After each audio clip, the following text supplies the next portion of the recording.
So what I want to do with this channel is talk about my fertility journey. And so I realized I actually have shot a couple of videos, and I realized that um, I'm definitely going to have to break these videos up into multiple videos to create a segment. It's just so much material and information that I want to impart. And so it's like, okay, you know what? This ain't gonna work. You're gonna have to break these things up because it is a lot to discuss, and I want to be sure to share each of those steps and those processes for someone who may be in that particular step.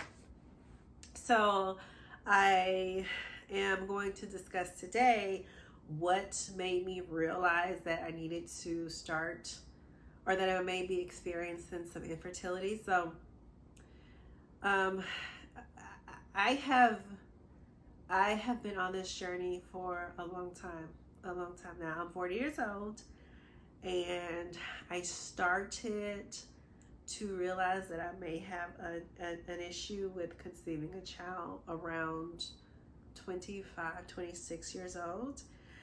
So I'll give you like that backstory, and then we'll work our way to this point of where we are now. So as I said before, I'm 40 years old, but I initially started trying to conceive a child back when I was 25-ish, 26 years old. So in 2008, I was married to my first husband, and we got married when I was young. I was like 24, 25 years old. So back at the time, like, oh my goodness, I it's so interesting because the 40-year-old me is totally different than the 24-year-old me back in the day. But that's a story for another video. I'll get into that, discuss some of my personal life if you guys are interested in that as well.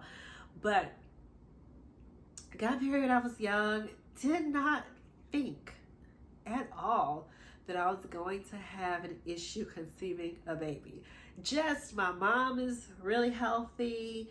She was able to conceive 4 children, no issues that I'm aware of. So she started out having children at a young age, and probably had her last baby around 25 years old.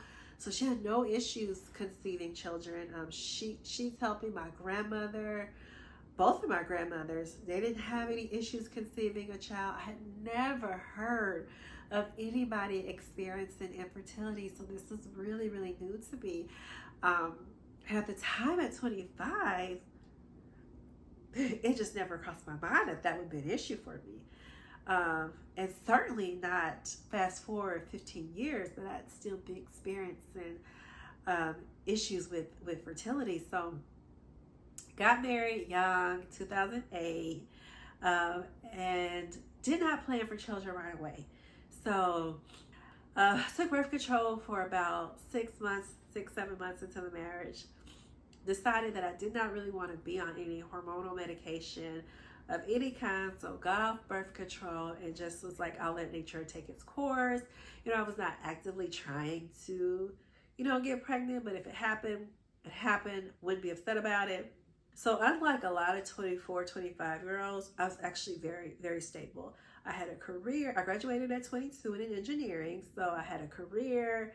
I was financially stable, and at the time, this was 2008, so the crisis was going on. So I had a lot of friends who were unemployed, a lot of friends who, were struggling with employment and were in like a financial crisis. But, I was stable in my career. I had a great support system.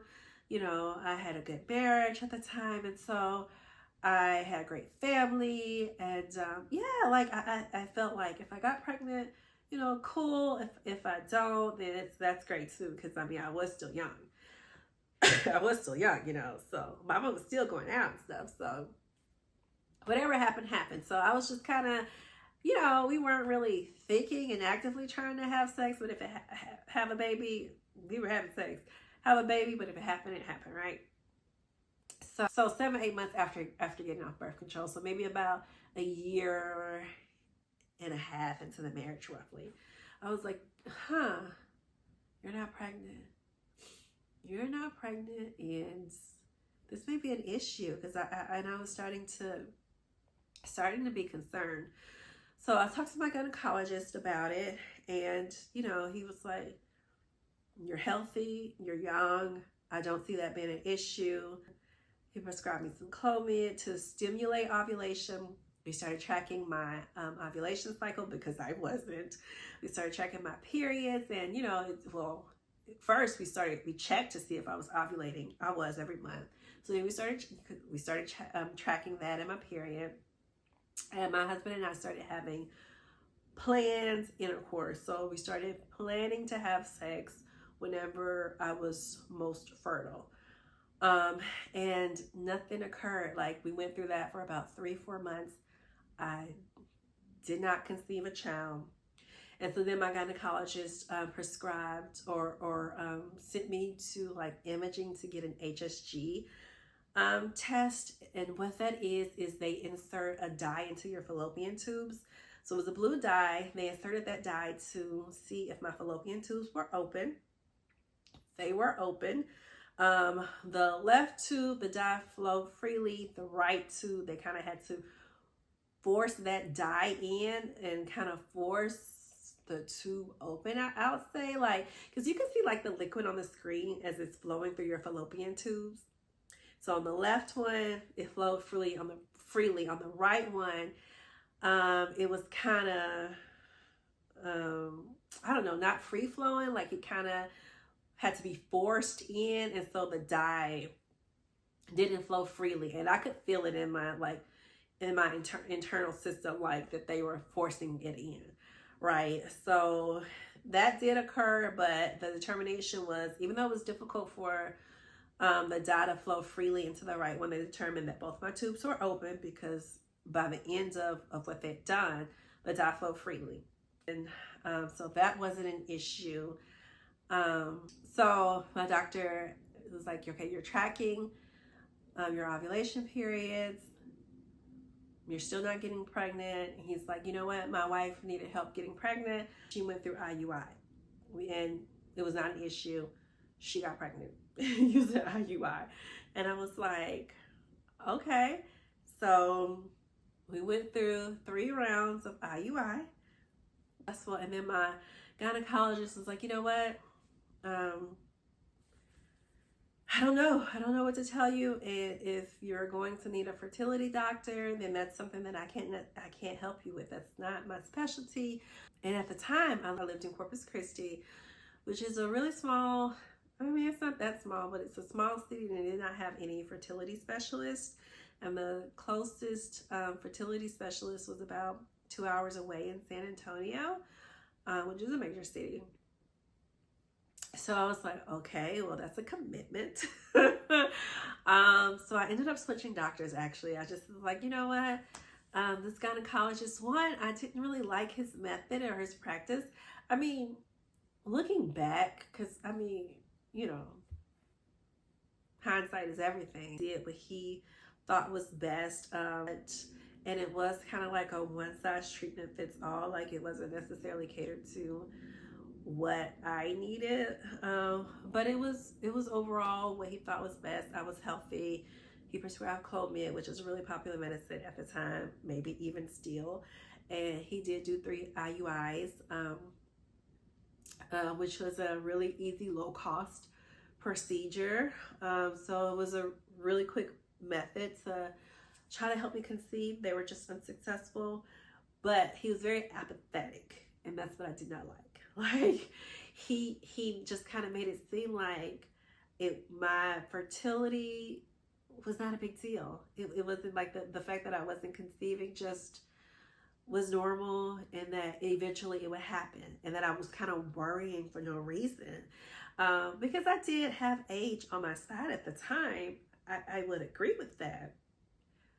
But I felt like he should have taken me more seriously. And you may have experienced that, especially if you're watching this video. You may have experienced that as well. And so I'd say my best advice is to advocate for yourself. Like, at the time I was young, and it was kind of like my first time going through the experience of infertility. Now, mama ain't going for that. Like, you're not going to blow me off. I'm not going to feel like I'm not being heard. My doctors, after that, thankfully, have been so different. They've been so great, which is probably great because my attitude has completely shifted. Like, you're going to hear me out.